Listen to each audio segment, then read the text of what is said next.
And for more on the e-commerce giant's earnings, we're joined by Karina Huber, who's been combing through the earnings reports. Karina. Yes, Michelle, well, as you mentioned, sort of a mixed bag. I mean, overall, a good picture, but there were some details that investors were a little bit concerned about.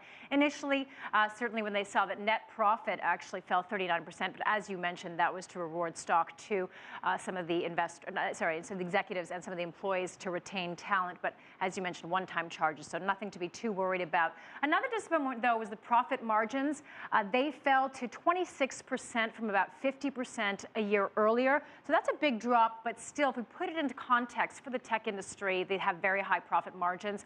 For an example, eBay's profit margins are 18%, whereas Amazon is operating at a loss. So still nothing to worry too much about. Another disappointment slightly was that there was no earnings guidance provided for investors. They always like to have that. They didn't get that. It seemed that the take-home was that they were most impressed by the revenue growth, which was at 54%. That is more than double Amazon's 20% in the same quarter. Also, we saw that the company is growing in the online space. The number of active users boosted tremendously, and also in the mobile space, they're adding a lot more mobile users, and they're also getting a larger percentage of every mobile transaction that they handle. So as we saw from the stock rising 4%, investors were happy. Absolutely, and good reason to be happy. Another one being that gross merchandise value up 49%, showing tremendous growth there. Another area where Alibaba has been growing is in its spending. Acquisitions up to $6 billion.